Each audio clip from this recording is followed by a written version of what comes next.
I had not expected my son to be the architect of my second chance at love. But then, grief teaches us that life arrives in forms we never anticipate, often through the smallest, most innocent of hands. The morning Thomas spoke to the reclusive engineer in the steam-lit gardens, I was folding linens in the east wing of Hargrave House, my fingers moving with the practiced efficiency of a woman who had learned to find comfort in routine. It had been 8 months since I buried my husband, 8 months since fever took him in the span of 3 terrible days, leaving me with a boy of 6 and debts I could not name aloud without shame. The position as governess had come through a distant cousin, a mercy I accepted with gratitude and a quiet breaking of pride. I was to teach the master's ward, they said. Though when I arrived I learned there was no ward, no child at all, only the master himself, and his peculiar devotion to machines that glowed in the dark. Nathaniel Hargrave was a name I had heard whispered in London drawing rooms before my circumstances fell. A brilliant engineer, they said, who had designed railway systems and pumping stations that changed the face of industrial progress.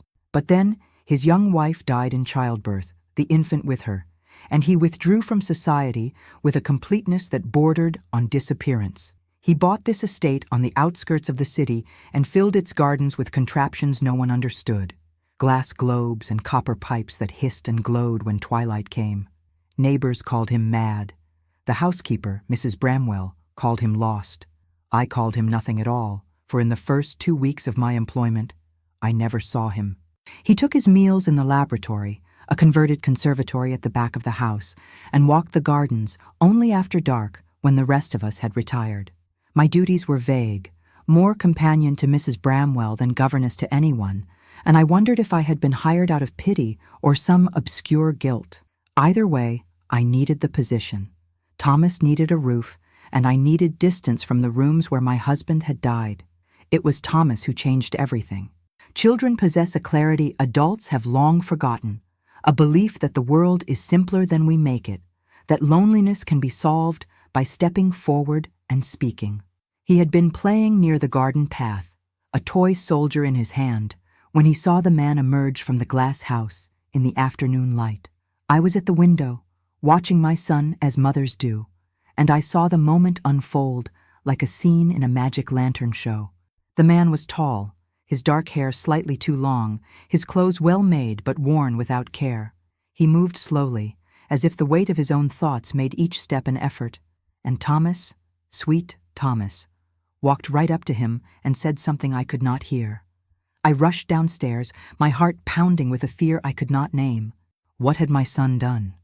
What breach of propriety had his innocence caused? But when I reached the garden, breathless and ready to apologize, I found them standing together beneath the copper arch where wisteria would bloom in spring. Nathaniel Hargrave was kneeling, his gray eyes level with my son's, and on his face was an expression I had not expected. Not anger, not irritation, but something raw and unguarded, as if Thomas had spoken a language he had forgotten he knew. "My mama can keep you company, sir." That is what Thomas had said. Mrs. Bramwell told me later, her voice soft with something like hope. Your boy told him his mama was lonely too, and that lonely people should not be alone. I wanted to sink into the earth. I wanted to gather my son and apologize for his forwardness, for the presumption that a widow and her child could matter to a man like Nathaniel Hargrave. But when the engineer stood and looked at me, I found I could not speak at all. His eyes were the color of winter sky, pale and clear, and in them I saw not offense but a question, as if he were trying to remember what it meant to be seen by another person. He asked if I would walk with him that evening, when the gardens lit. His voice was low, slightly hoarse, as if he had not used it in some time. I should have declined. I should have thanked him politely and taken Thomas inside, preserving the careful boundary between employer and employee, between grief and the living world. But I did not.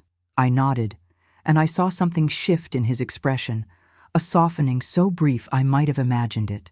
That night, after Thomas was asleep, I put on my gray shawl and stepped into the gardens. The air was cool, touched with the metallic scent of steam and oil, and all around me the lights began to glow.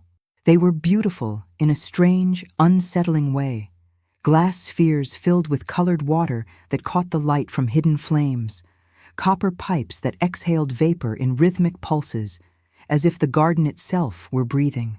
It was like walking through a dream, or a stage set for a play I did not yet understand. Nathaniel was waiting by the fountain, his hands in his pockets, his face half in shadow.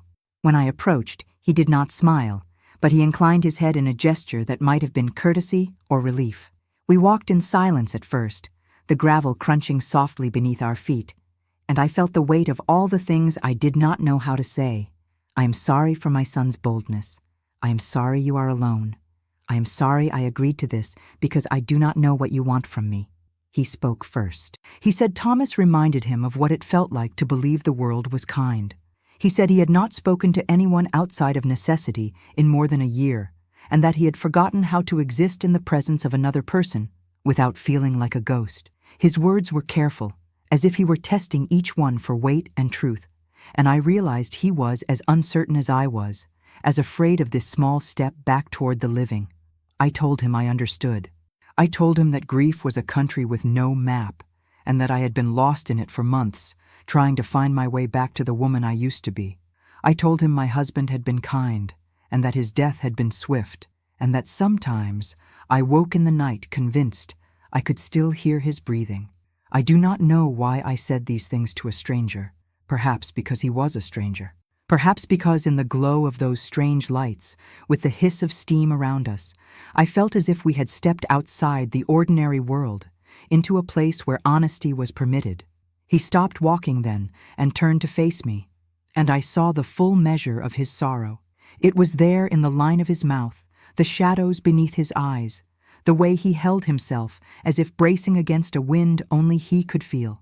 He told me his wife's name had been Eleanor. He told me she had loved gardens, real gardens with earth and roots, not these mechanical phantoms he had built. He told me he had made them because he could not bear to see growing things, could not bear the reminder that life continued when hers had not. I wanted to reach for his hand. I wanted to tell him that the dead do not begrudge the living their gardens, their light, their second chances, but I did not. I only stood there, wrapped in my shawl, and let the silence hold us both. When we returned to the house, he thanked me. It was a small thing, those 2 words, but they carried a weight that made my chest tighten. I climbed the stairs to my room, checked on Thomas sleeping peacefully in the adjoining chamber, and sat by the window looking out at the gardens below. The lights still glowed, pulsing gently in the dark, and I wondered what it would mean to keep this man company, to walk beside him through his strange and grieving world. I wondered if I had the strength for it, or if I would lose myself entirely in someone else's sorrow. But as I watched the lights flicker and breathe, I felt something I had not felt in months. Not happiness, not yet, but the faint, fragile possibility of it. And that, I thought, was enough to begin. The walks became a ritual, though neither of us named them as such. Each evening, after Thomas had been tucked into bed with a story and a kiss, I would descend to the gardens and find Nathaniel waiting in the same spot, his silhouette dark against the glowing machinery. We spoke of small things at first, safe things, the weather, the plants that once grew where copper now stood, the books we had read as children. He had a way of listening that made me feel as if my words mattered, as if the ordinary details of my life were worth the attention he gave them. But I could feel the weight of what he was not saying, the questions that hovered between us like the steam rising from his contraptions. The gardens were only the visible part of his work. The true heart of it lay in the laboratory, in that glass house where he spent his days and where no one, not even Mrs. Bramwell, was permitted to enter.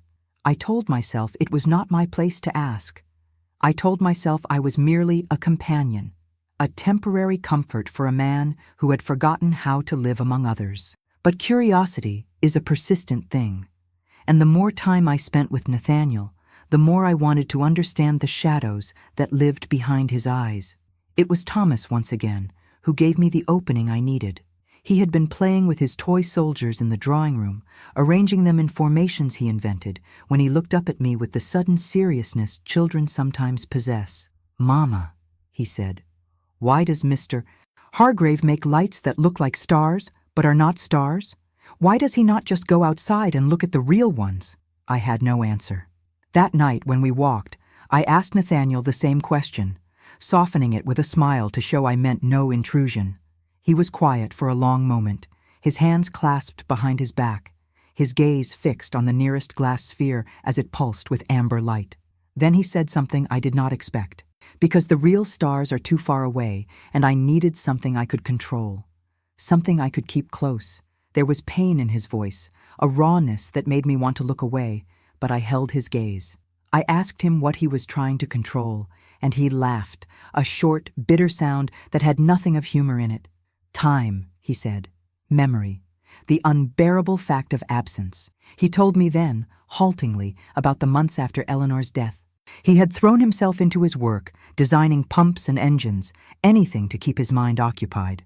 But the distraction was never enough. He began to study the new sciences, the theories of energy and matter, the idea that nothing is ever truly lost, only transformed. He read about spiritualists who claimed to speak with the dead, about scientists who believed consciousness might be preserved, captured, if only one knew how. It was madness, he said, but it was a madness that gave him purpose. The gardens were an experiment, he told me. The lights, the steam, the intricate systems of glass and metal, they were designed to replicate the conditions of life, to create an environment where memory could be held, where the essence of a person might linger. He did not claim to have succeeded. He did not claim it was anything more than the desperate work of a man who could not accept that the woman he loved was gone forever. But he could not stop.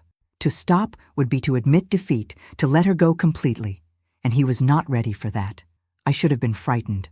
I should have seen the obsession for what it was, the dangerous edge of grief turned into something unnatural. But instead, I felt a deep, aching sympathy. I understood the need to hold on, to refuse the finality of death. I had felt it myself in the weeks after my husband died, when I woke in the night reaching for him, convinced that if I only tried hard enough, I could pull him back from wherever he had gone. Nathaniel's methods were different, grander, touched by the strange possibilities of science, but the impulse was the same. We were both trying to resurrect what we had lost. I told him I did not think he was mad. I told him grief made philosophers of us all, that it forced us to ask questions we had never dared to ask before. But I also told him, gently, that the dead do not need our machines or our gardens. They need only our memory, our love, and our willingness to continue living in their absence. He looked at me then, truly looked at me, and I saw something shift in his expression, not agreement, not yet, but a flicker of doubt, as if my words had touched a part of him he had tried to bury. We stood there in the glow of his impossible lights, two people haunted by loss, and for the first time since I had arrived at Hargrave House, I felt the stirrings of something beyond sympathy. I felt drawn to him, not despite his brokenness, but because of it, because I recognized in him the same fractures I carried, the same desperate hope that love, somehow, could transcend the limits of the flesh. The days that followed were both easier and harder. Nathaniel began to join us for meals, at first only occasionally, then with increasing regularity.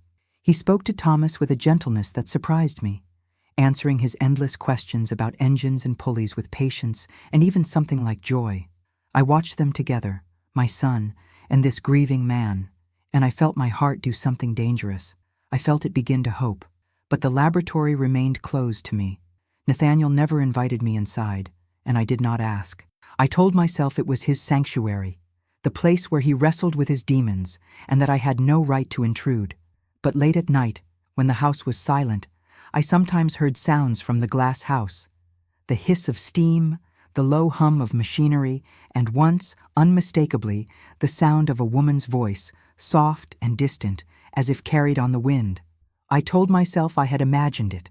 I told myself it was the product of my own tired mind, the echo of my own loneliness projected onto the darkness.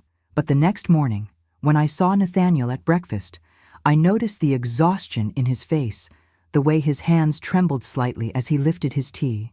He had been working through the night again, pushing himself toward some goal I could not see, and I felt a cold knot of fear settle in my chest. Mrs. Bramwell noticed it too. She pulled me aside in the hallway, her face lined with worry, and told me she was glad I had come, glad that someone had finally gotten through to the master. But she also warned me. "There are things in that laboratory," she said, "things he does not speak of. Machines that record sound, devices that capture light in ways I do not understand.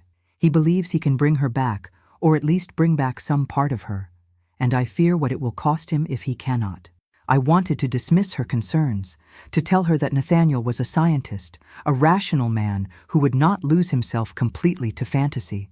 But I could not. I had seen the desperation in his eyes, the way he clung to his work as if it were the only thing keeping him tethered to the world.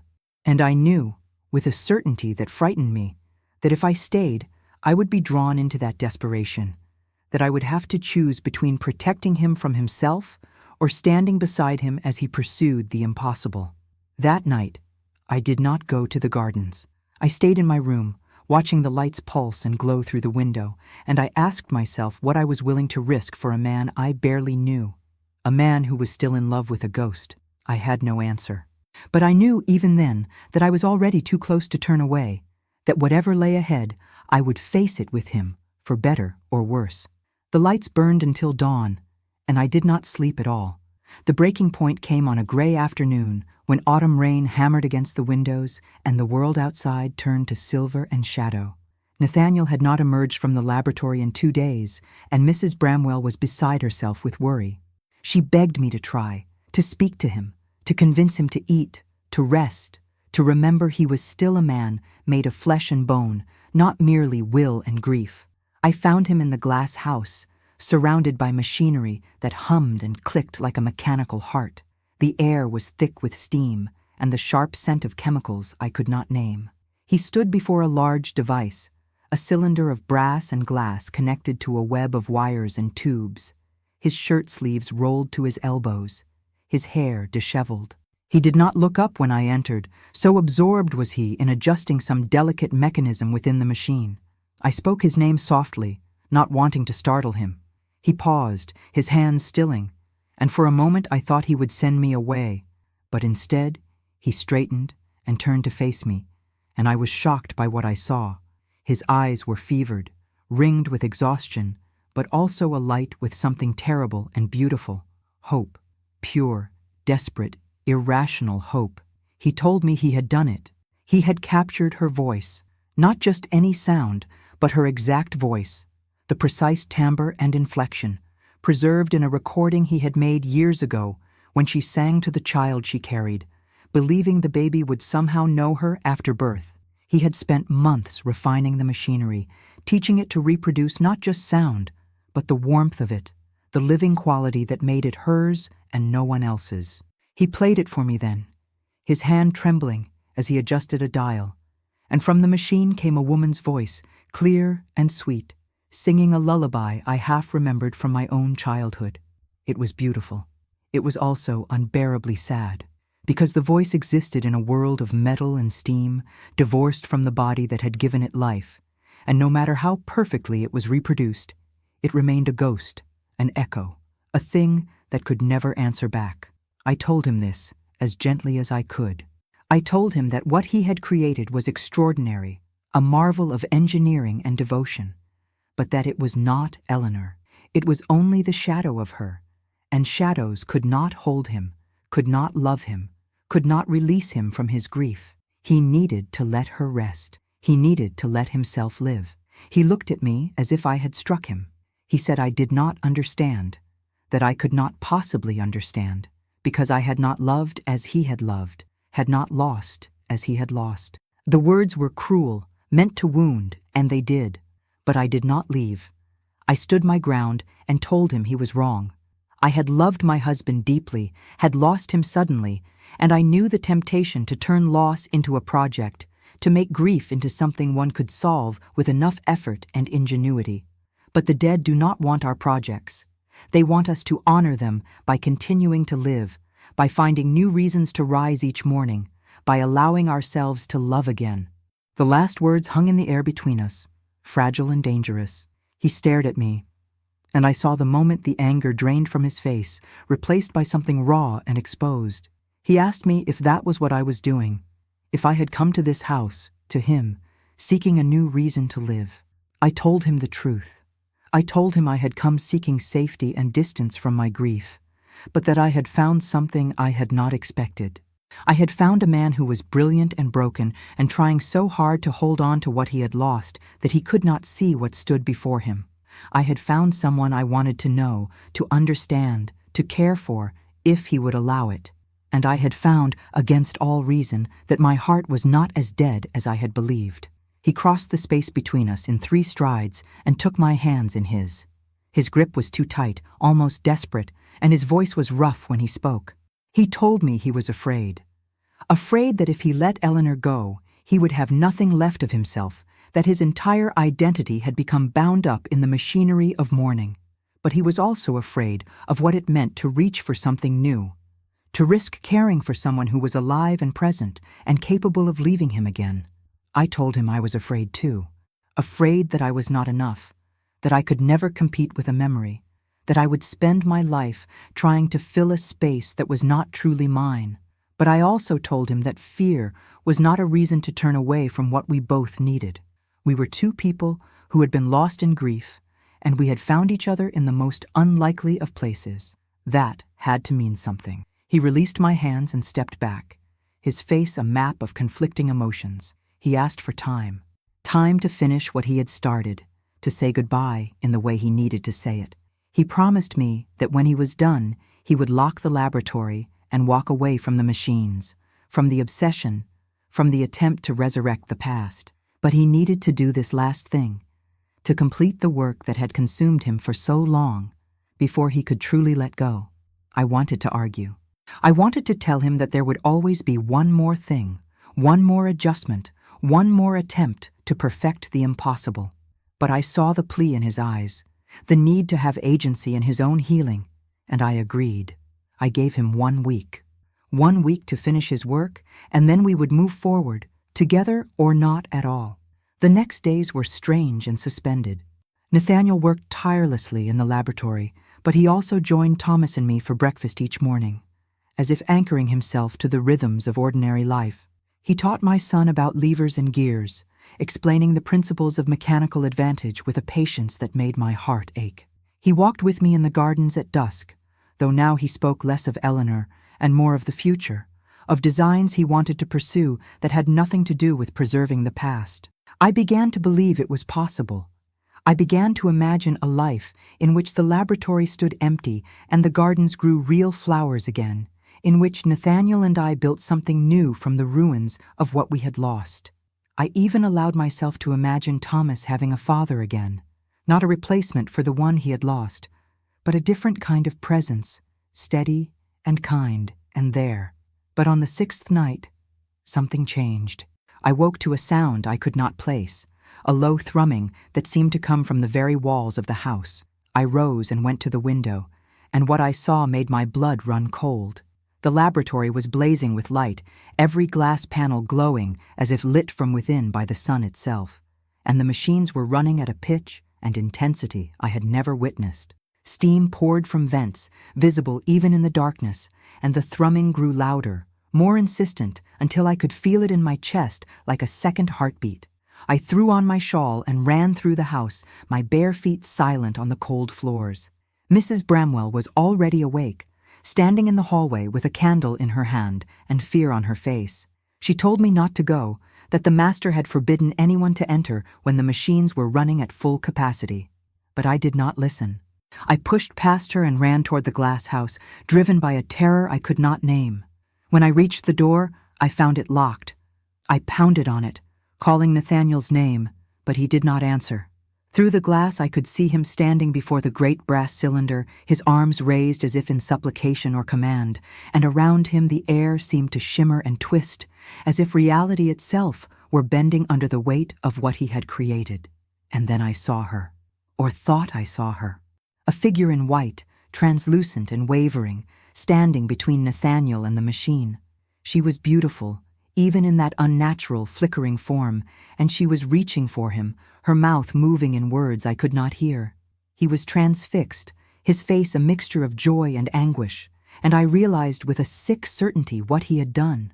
He had not been trying to say goodbye. He had been trying to bring her back.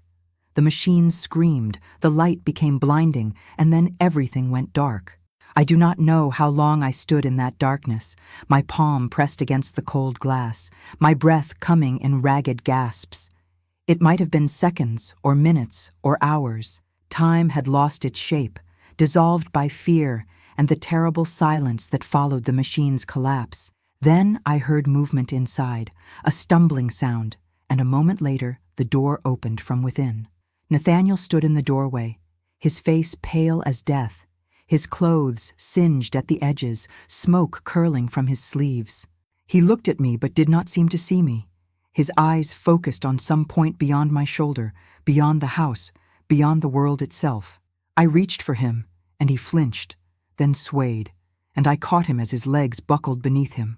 Mrs. Bramwell helped me bring him inside, and together we managed to get him to the drawing room, where we laid him on the sofa. His breathing was shallow, his skin cold to the touch, and when I loosened his collar, I saw marks on his neck, faint but unmistakable, as if someone had pressed their fingers there.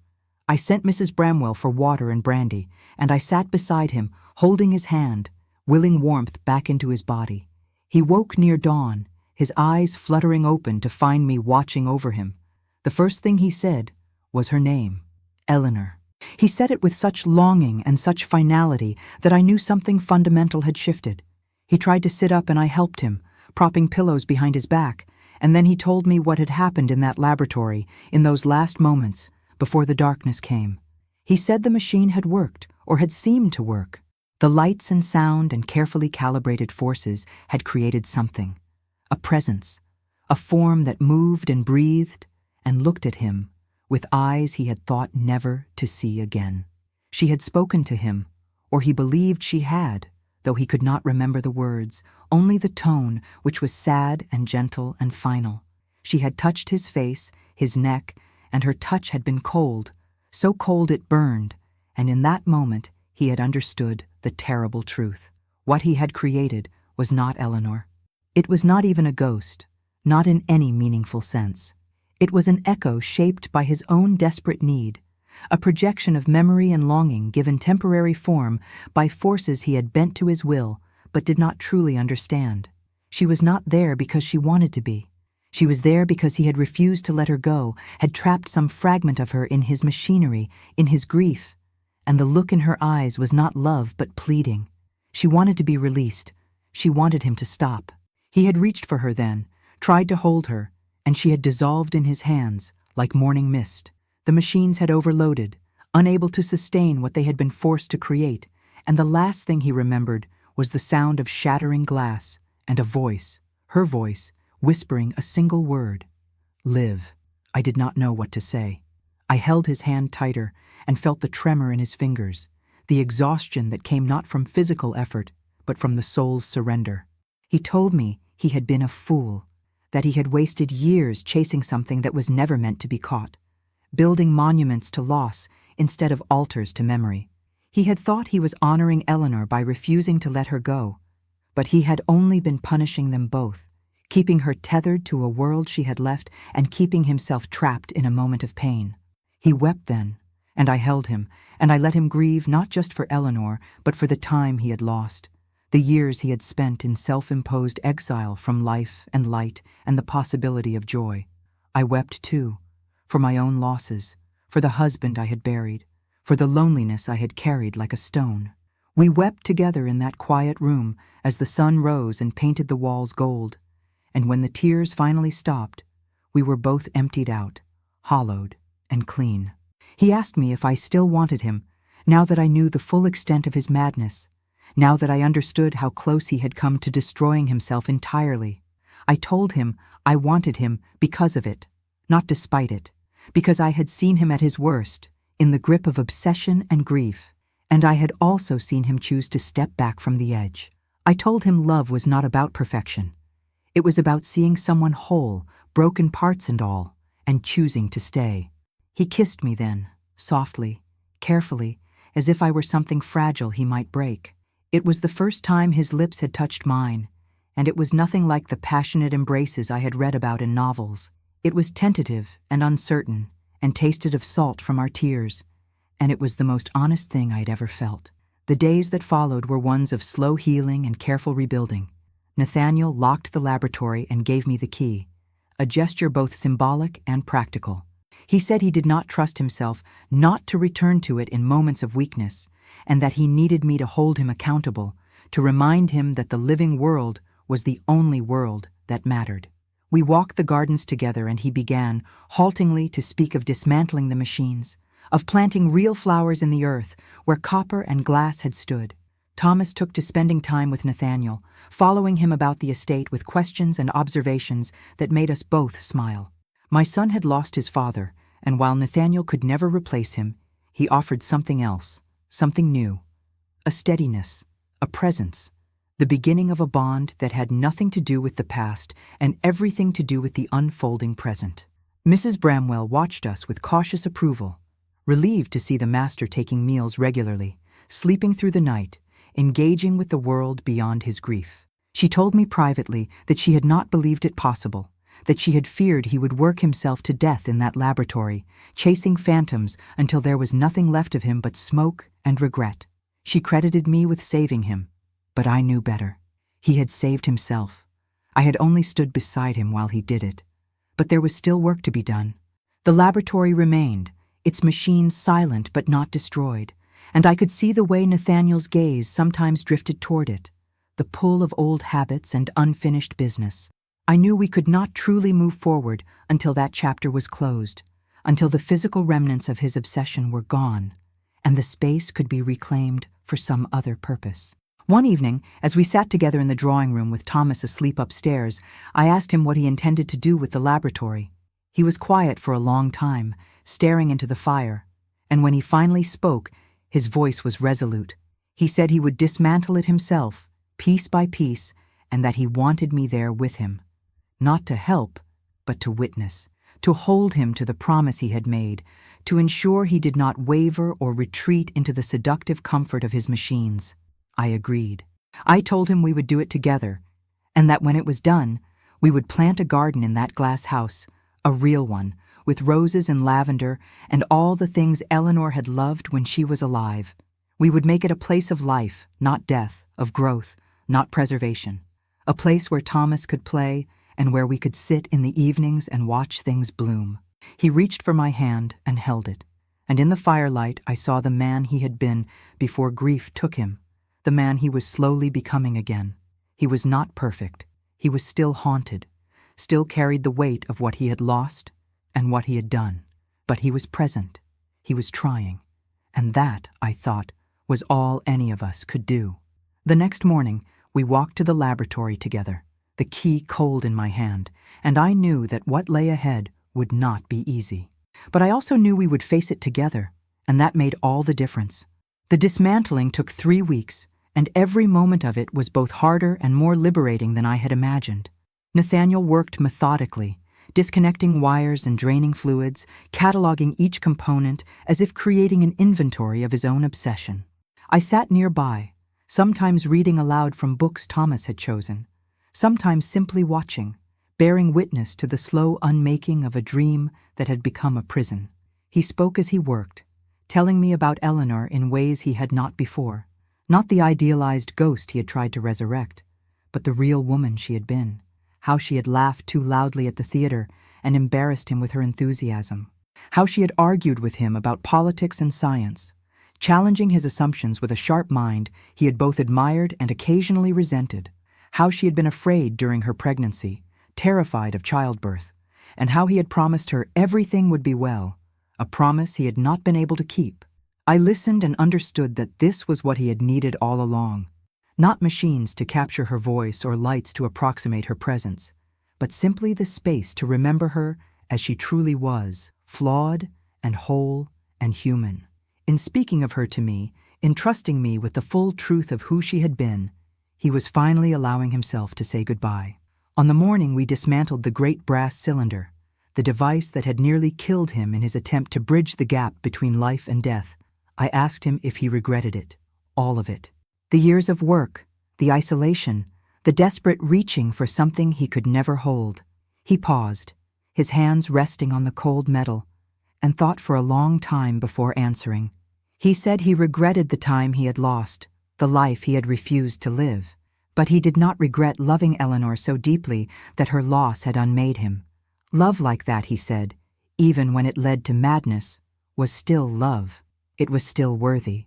The mistake had not been in loving her, but in believing that love required her physical presence, that devotion meant preservation rather than release.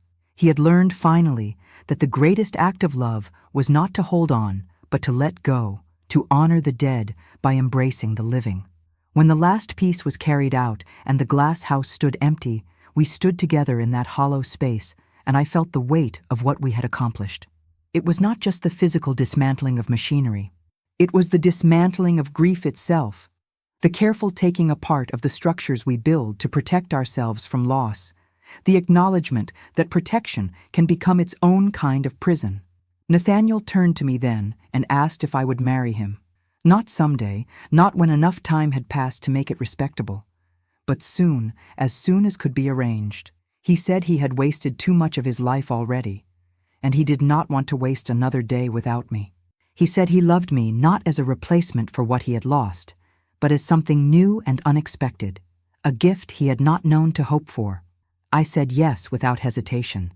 I said yes because I loved him too, loved his brilliance and his brokenness, his capacity for devotion and his hard-won wisdom. I said yes because Thomas needed a father, and I needed a partner, and we all needed to build something together, something rooted in the present and growing toward the future. I said yes because life is short and uncertain, and when you find someone who sees you whole and chooses you anyway, you do not let fear or propriety stand in the way. We married quietly in the village church 6 weeks later, with Mrs. Bramwell and Thomas as our witnesses. I wore a simple dress of pale blue, no veil, no pretense that I was anything other than what I was, a widow beginning again. Nathaniel wore his best suit and held my hand so tightly during the ceremony that I could feel his pulse racing beneath his skin. Thomas stood beside us with a solemnity that made my heart ache, and when the vicar pronounced us married, my son smiled with such pure happiness that I knew we had made the right choice. The glass house became, as we had promised, a garden. We hired men to remove the remaining framework, to till the soil and prepare it for planting. In the spring, we put in roses and lavender, sweet peas and jasmine, all the flowers Eleanor had loved. We planted them not as a memorial, but as a celebration, a declaration that this space, which had been devoted to death, would now be devoted to life. Thomas helped with the planting, his small hands covered in earth, and Nathaniel taught him the names of each flower, the requirements of sun and water, the patience needed to watch things grow. I watched them together and felt a contentment I had not believed possible when I first arrived at this house, lost and grieving and afraid. Nathaniel returned to his work, but not to the feverish obsession that had consumed him before. He took commissions for pumping stations and bridge designs, practical applications of his engineering genius that helped people and changed lives without defying the natural order. He brought his drawings to the dinner table and asked for my opinion, valuing my perspective even when I knew little of technical matters. He said I had taught him to see beyond the machines, to remember that engineering, at its best, was about serving the living. We spoke of Eleanor sometimes, but not with pain. She became a presence in our home not as a ghost, but as a memory, acknowledged and honored, but not idolized. Thomas asked questions about her sometimes, curious about the woman whose garden we tended, and Nathaniel answered truthfully, neither diminishing her nor elevating her beyond the human. She was real to us, but she was also past, and we were present, and that made all the difference. One evening in late summer, when the roses were in full bloom and the air was heavy with the scent of jasmine, Nathaniel and I walked through the garden as we had once walked through his steam-lit creation. But this time, there were no machines, no artificial lights, only the real sun setting over real flowers and the real warmth of his hand in mine. He told me he had been thinking about Thomas's words that first day in the garden, the innocent offer of companionship that had started everything. He said he had not known he was lonely until my son pointed it out, had not understood how completely he had withdrawn from the world. He thanked me for staying, for not giving up on him even when he could not see past his own grief. I told him I had been lonely too, perhaps more lonely than he had been, because I had been surrounded by people who expected me to recover quickly, to move on, to stop mourning and return to the business of living. Coming to this house, finding him, had given me permission to grieve at my own pace, to honor what I had lost, while still reaching for what I might yet find. We stood among the flowers as twilight deepened into night, and I thought about all the ways we had been broken, and all the ways we had helped each other heal. It was not a perfect healing. We both still carried scars, still had moments when grief rose up unexpected and overwhelming, but we carried them together now, and that made them bearable. Thomas called to us from the house, his voice bright with some question or discovery, and we turned toward him, toward home, toward the life we were building together. The garden would bloom again next spring, and the spring after that, and we would tend it together, planting and pruning and watching things grow. It was not the dramatic resurrection Nathaniel had once sought, but it was something better. It was real. It was ours. And it was enough.